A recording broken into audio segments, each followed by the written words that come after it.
Bismillahirrahmanirrahim. Assalamualaikum warahmatullahi wabarakatuh. Selamat datang kembali di mata kuliah Manajemen Layanan Teknologi Informasi. Di pertemuan ini mungkin saya akan mengulang lagi materi pertemuan pertama. Kemudian nanti saya lanjutkan dengan rekaman video yang kedua untuk materi yang kedua. Jadi di materi ini saya akan menjelaskan pengantar ITIL ya. Jadi mata kuliah Manajemen Layanan Teknologi Informasi kita masih merefer ke framework ITIL versi 3. Nanti di akhir kuliah mungkin akan saya sampaikan perbandingan dengan ITIL versi 4-nya. Oke. Materi ini saya ambilkan dari presentasi Pak Arianto Muktiwibowo. Dia dari Fakultas Ilmu Komputer Universitas Indonesia. Teman-teman nanti bisa cek link websitenya di bagian akhir presentasi. Oh ini ada di sini nih. http://itgov.cs.ui.ac.id wiki mukti html. Nah, nanti teman-teman bisa langsung ke sini untuk mengambil materinya atau dari Google Drive saya.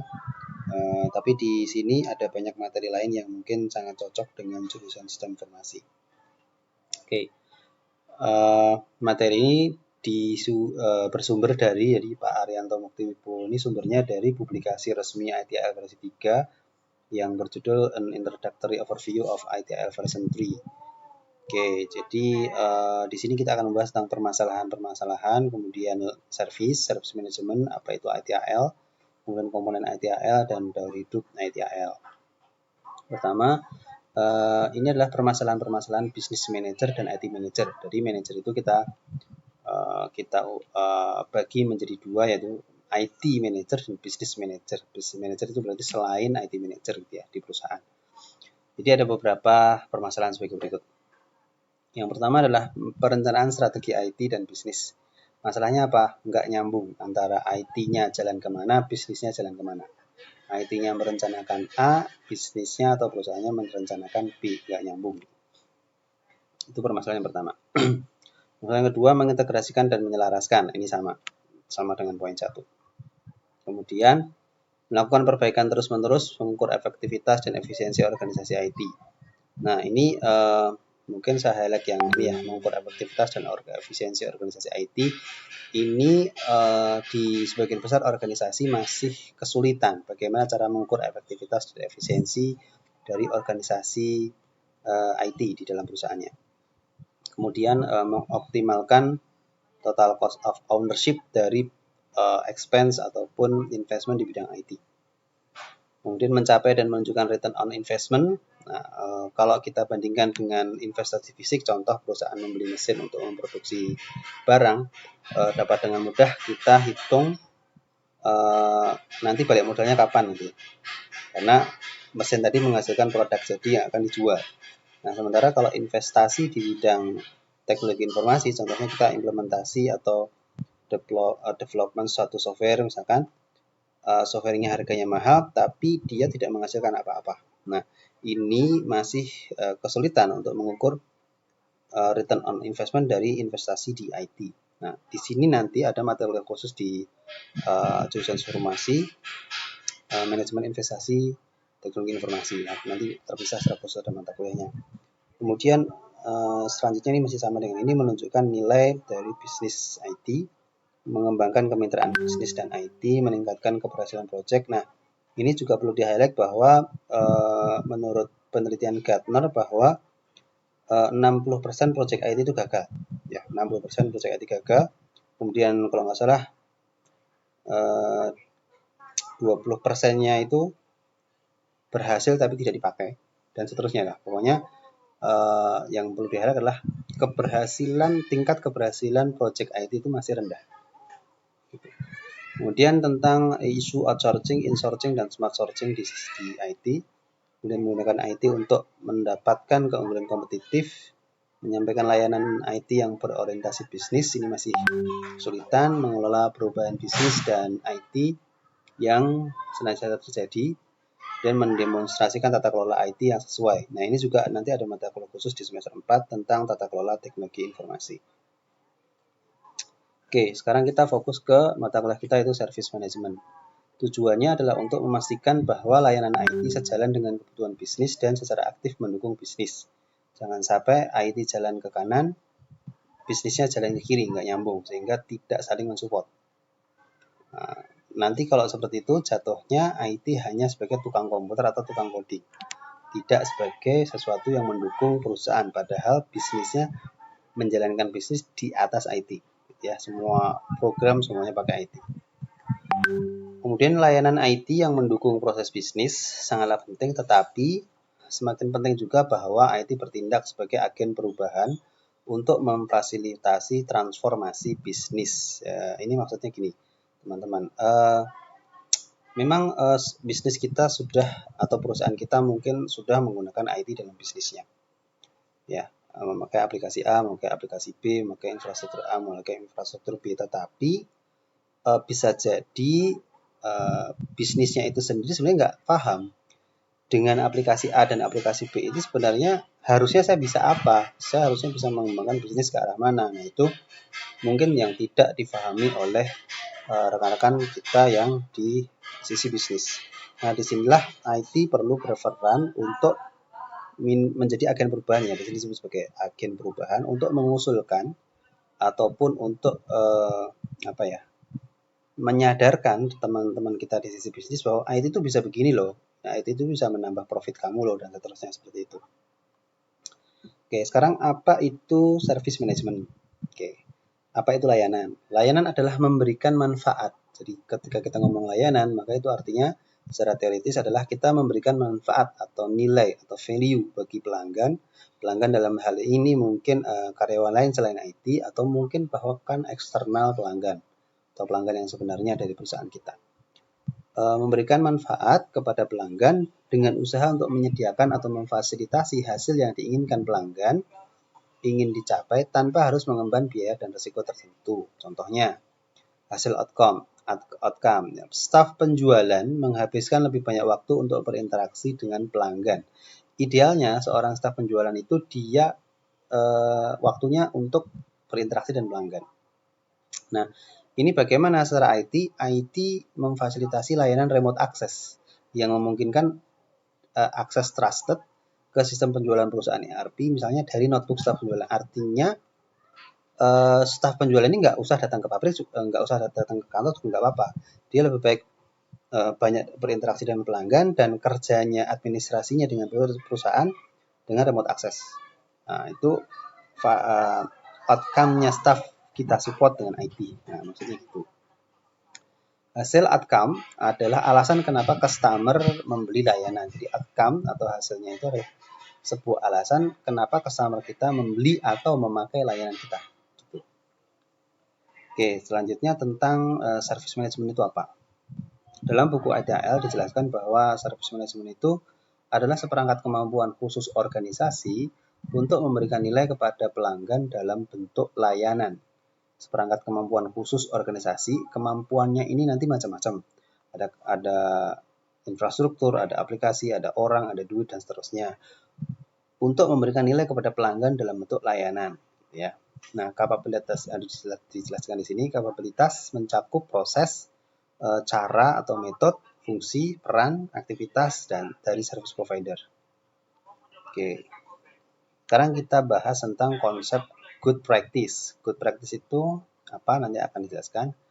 Mengadopsi good practice dalam membantu penyedia layanan untuk menciptakan sistem manajemen pelayanan yang efektif. Nah, karena tadi ada berbagai masalah di layanan sistem layanan IT, maka organisasi itu perlu menerapkan good practice atau best practice. Tujuannya untuk apa? Membantu IT menciptakan sistem manajemen layanan yang efektif. Ya, jangan berjalan tanpa ilmu, tapi memanage IT itu perlu ilmu. Ilmunya apa? Ya ini, menggunakan good practice, keilmuan manajemen layanan IT. Good practice pada dasarnya hanya melakukan hal-hal yang telah terbukti bekerja dan terbukti efektif. Di mana? Di perusahaan lain. Dari perusahaan-perusahaan lain di dunia berhasil menggunakan good practice ini sehingga kita bisa mencontoh, gitu ya. Good practice berasal dari berbagai sumber, termasuk kerangka umum seperti yang kita bahas di mata kuliah kita adalah ITIL. Kemudian yang kedua COBIT. COBIT ini tentang tata kelola teknik informasi yang akan kita bahas di semester 4. Dan CMMI, Capability Maturity Model Integration. Nah, atau juga standar seperti yang mungkin teman-teman paham di perusahaan, ada ISO, ada kalau ISO secara umum ya ISO 9000 ini tentang Quality Management System, kemudian ISO IEC 20000 ini tentang Service Management IT. Serta dari pengetahuan organisasi itu sendiri, itu sumber-sumber good practice ya. Nah, sekarang kita ngomongin tentang apa itu ITIL. ITIL adalah suatu kerangka kerja umum yang menggambarkan best practice layanan manajemen IT. Kalau tadi kita good practice, sekarang kita ngomong best practice. Best practice ini tadi disebutkan salah satu sumber good practice adalah ITIL. ITIL sendiri adalah best practice gitu ya. Jadi best practice-nya ITIL diturunkan atau diterapkan ke perusahaan namanya good practice. Kemudian ITIL menyediakan kerangka kerja bagi tata kelola IT serta wrapping layanan. ITIL memfokuskan diri pada pengukuran terus-menerus atau continual improvement, atau kalau teman-teman perusahaan Jepang nyebutnya Kaizen, dan perbaikan kualitas layanan IT yang disampaikan baik dari perspektif bisnis maupun dari sisi pelanggan. Fokus ini merupakan faktor utama dalam kesuksesan IT di seluruh dunia. Ya, jadi ITIL itu intinya best practice IT, layanan IT. Manfaat ITIL. Pertama adalah peningkatan kepuasan pengguna atau pelanggan dengan layanan IT, kemudian ketersediaan layanan yang meningkat, langsung berdampak pada keuntungan usaha. Ketersediaan ini maksudnya jarang trouble ya teman-teman. Servernya jarang trouble, jaringannya jarang putus, internetnya jarang nge-lag, nah itu maksudnya itu. Kemudian penghematan keuangan dari berkurangnya rework ya. Jadi rework ini maksudnya mengerjakan sesuatu yang berulang-ulang kejadian terus tapi nggak ada improvement. Nah, ini dihindari dalam ITIL. Kehilangan waktu, pengelolaan sumber daya manajemen yang baik dan seterusnya. Kemudian perbaikan time to market produk dan jasa baru. Ini maksudnya mempercepat proses launching produk.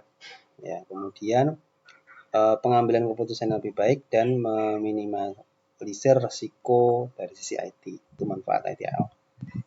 Nah, teman-teman juga nanti ada di mungkin di semester yang lain ada mata kuliah manajemen risiko. Jadi kalau boleh saya katakan ITIL ini merupakan rangkuman dari keseluruhan mata kuliah yang terkait dengan manajemen IT.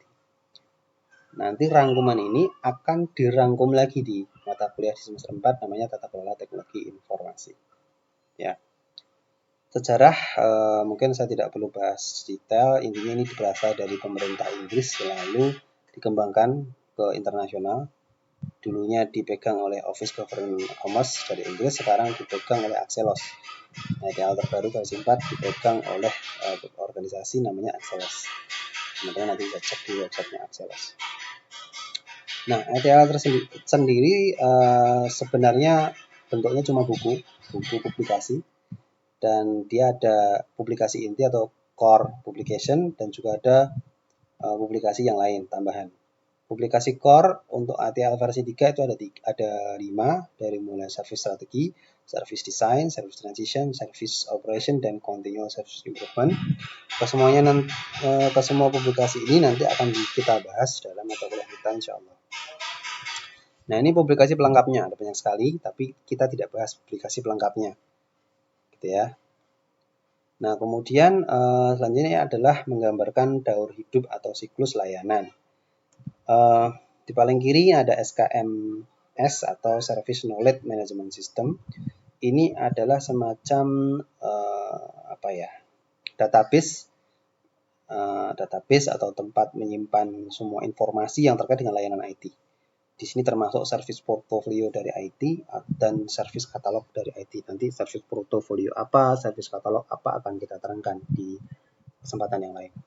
Nah, yang pertama, siklus ini sebenarnya seperti siklus SDLC pada umumnya ya, tapi di sini sifatnya iteratif ya, dari strategi, desain, transition, operation sampai continuous service improvement, dan di masing-masing ini nanti ada contohnya service strategi, ada policy, ada resource and constraint, Kemudian ada service level package kalau nggak salah itu from requirement. Di sini intinya ngomongin tentang kita punya kemampuan, kita itu maksudnya organisasi IT ya. Kita punya kemampuan seperti ini, kemudian bisnis butuhnya seperti ini, sehingga kita strategikan layanan IT-nya seperti ini, gitu ya. Itu kata-kata kita strategikan layanan IT-nya seperti ini nanti didokumentasikan dalam service package. Kemudian dari ini adalah semacam requirement atau kebutuhan, lalu didesain. Untuk menjadi seperti ini, lalu kita buatlah desain, dari mulai solution design, arsitektur, nanti arsitektur ada di mata kuliah lain juga, kemudian distandarkan, kemudian muncul dokumen service design package. Nah, dari service design package dibuatlah layanan-layanan IT di develop, kemudian sebelum dia dilempar ke production atau dipakai, maka dia melewati fase service transition. Service transition ini meliputi transition plan, tested solution, kemudian mengupdate database di SKMS. Nah, setelah itu baru layanan IT dipakai di level operation. Nanti ada operational plan, ada operational services, dan di sini nanti semua data-datanya di-collect, dievaluasi, dan di-improve jika ada kekurangan. Ini penjelasan dari tadi saya jelaskan ya, nanti silahkan dibaca. Oke, mungkin ini untuk pengganti atau mengulang pertemuan yang pertama. Video yang ini saya akhiri sampai di sini, nanti saya lanjutkan dengan video kedua. Masuk pada publikasi yang pertama adalah THL, yaitu service strategi. Oke, terima kasih. Assalamualaikum warahmatullahi wabarakatuh.